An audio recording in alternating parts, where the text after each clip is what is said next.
falar sobre o processador de 6 instruções. Eu sou o João Vitor, se Eu sou o apresente. Luiz. Alex. E, bom, os objetivos, né, desse projeto é projetar, né, o processador de 6 instruções no System Verilog e fazer a validação dele aqui nos softwares da Cadence que a gente está utilizando. A gente também fez a síntese lógica, né? Vou passar agora aqui pro Luiz falando sobre o bloco de controle. Bom, o bloco de controle que a gente criou é muito parecido com aquele que está no proposto no documento. Então, a unidade de controle possui 3 módulos: o módulo de Program Counter, o registrador de instruções e o bloco de controle em si. A única diferença sensível do que está apresentado nessa proposta está no PC e a gente vai explorar ela daqui a pouquinho. Bom, a estrutura da máquina de estados é idêntica à que está no documento proposto. Ela vai ser instanciada no bloco de controle. Então, o bloco de controle vai seguir aquela estrutura clássica de máquina de estados, com 2 processos, um controlando as saídas e um para o controle de próximo estado. Aqui, passando rapidamente na metodologia, a gente usou as soluções da Cadence para realizar esse trabalho. Então, o Excel para simulação, o Cadence Genus para síntese lógica, e infelizmente não está no escopo dessa disciplina nesse semestre, mas também existe o Cadence Novos para fazer a síntese física. Bom, então aqui no bloco de controle, rapidamente passando pelo código, a gente tem aquela parte de tipificação dos novos tipos, né, de estado, da decodificação das funções. E bem aqui a gente tem o módulo do Program Counter, que foi o único módulo que divergiu um pouco do diagrama proposto, porque no diagrama proposto tem o somador externo ao Program Counter, aqui o somador está dentro do próprio módulo, e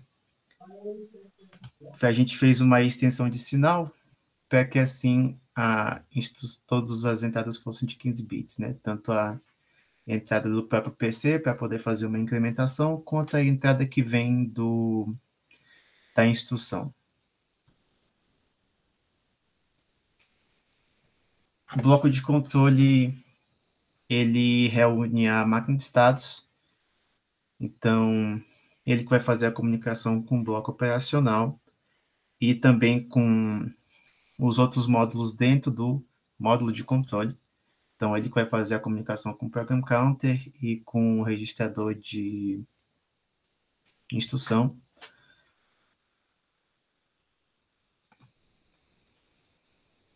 E aqui tem todas as estruturas que a gente usou para fazer o bloco de controle. Novamente, são 2 processos, um para a lógica de próximo estado e um para a saída. Por fim, a gente dá um exemplo aqui da unidade de controle que reúne os 3 módulos e vai ser instanciado juntamente com o bloco operacional para se informar todo o processador de 6 instruções. Aqui eu vou passar a palavra para o Alex para explicar um pouco do bloco operacional. Vamos lá, vou falar um pouquinho do bloco operacional. Primeiro, definindo os MUX, o MUX 2 que é usado na ULA, e o MUX 3 que é para poder selecionar qual das 3 tipos de entrada vai ser usada para o banco de registradores. Que ele pode vir da ULA, do registrador D ou WData que vem dos sinais do controle.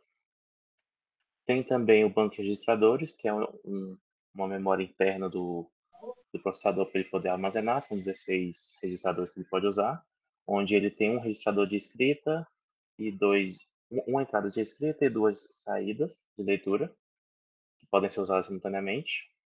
E a gente tem um bloco de detecção de zero, que é usado pelo controle para poder definir a função de saltar. Temos também os blocos inversor e condição de inversão, que são usadas na ULA para soma, e um somador, que vai somar os três valores, né, o 100 com as duas entradas. E na ULA a gente tem três opções, três tipos de operações que a gente pode executar: um bypass, uma soma e uma subtração. Aí são usados os blocos citados anteriormente para poder montar a soma e a subtração, com a inversão e o somador, sendo a subtração feita com complemento de 2. E por default, só por segurança, caso não seja licenciado em um dos três tipos de sinais, ele é feito um bypass também. O bloco operacional recebe todos os sinais que vem no bloco de controle e junta aos blocos que eu citei anteriormente, né? O OX3 para seleção de sinal, o banco de registradores, a ULA e o detector de zero para controle. Agora eu vou falar do bloco do processador e das memórias externas. O processador engloba apenas a unidade de controle e a unidade operacional, então a gente junta esses dois blocos e faz a comunicação. E as memórias de dados e a memória de programa são externas ao sinal.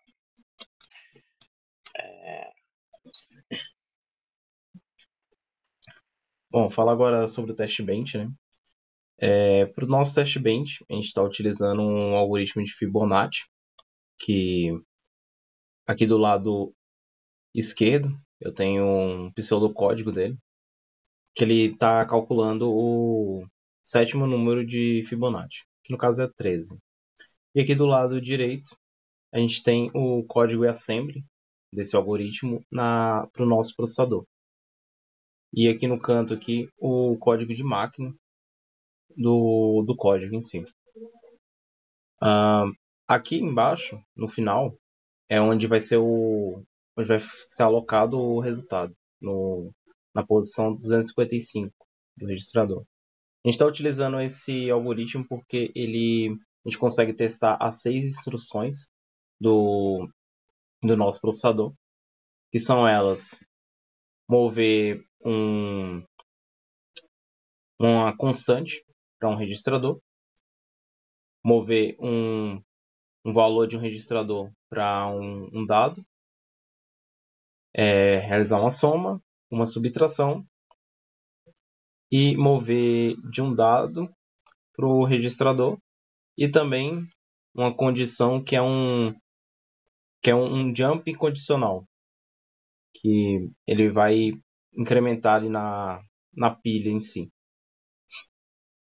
Bom, esse código aqui em assembly, a gente pegou essa parte do código de máquina e inserimos dentro do bloco lá da memória de dados, da memória de programa, no caso. E fizemos a simulação, né, no Cadence, na Cadence Excel. E a simulação a gente obteve esse resultado aqui, onde nessa parte aqui, esse registrador aqui de baixo, o state, a gente consegue ver a transição dos estados da FSM, e no registrador OP a gente vê a transição das operações ocorrendo no bloco operacional. Aqui nesse registrador aqui superior, a gente tem o registrador do endereço e o do dado. No instante 1960 nanosegundos, a gente consegue observar aqui o valor FF do endereço, que seria o nosso 255, e o valor 0D, que é equivalente ao 13 em si. No nosso teste bench, uma das condições que a gente colocou lá era que quando lesse o endereço 255 e tivesse o valor 13, significava que a simulação foi completada com sucesso. Então a gente printa no terminal. E aqui nessa janela a gente consegue ver o nome Simulation Successful. E, enfim, a nossa simulação ocorreu tudo bem e a gente conseguiu validar em simulação essas instruções. Bom, queria comentar aqui rapidamente sobre conclusão, ponderar um pouquinho sobre os resultados que a gente obteve. Foi um experimento razoavelmente simples, pequeno. A gente conseguiu validar com a nossa simulação todo o código. Algumas considerações que eu gostaria de fazer são que não houve síntese física, né? Foi uma particularidade desse semestre. Com a mudança para Verilog, houve algum problema, enfim, com a plataforma mesmo do Cadence. Fica, então, a possibilidade de fazer uma instanciação em FPGA, talvez seja uma forma de dar prosseguimento à validação. E eu acrescentaria também uma mudança na estrutura do processador de instruções, que seria aproveitar a ULA para fazer a função de jump, né? Como ficou explicitado aqui, sempre que a gente faz um incremento no program counter é feito dentro do bloco de controle. Então, seria interessante fazer uma modificação no futuro para aproveitar a ULA para fazer essa soma e talvez adicionar um estado a mais. Enfim, aproveitar a estrutura da ULA para fazer a soma de program counter.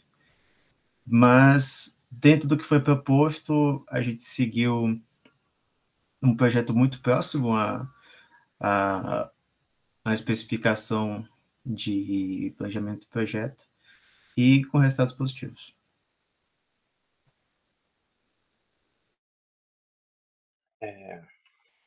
Só para complementar, é importante ressaltar que a gente fez a síntese lógica, a gente conseguiu realizar a concretização com a biblioteca, mas após a síntese, a simulação parou de funcionar por falhas da biblioteca que não conseguiu identificar em aula ainda.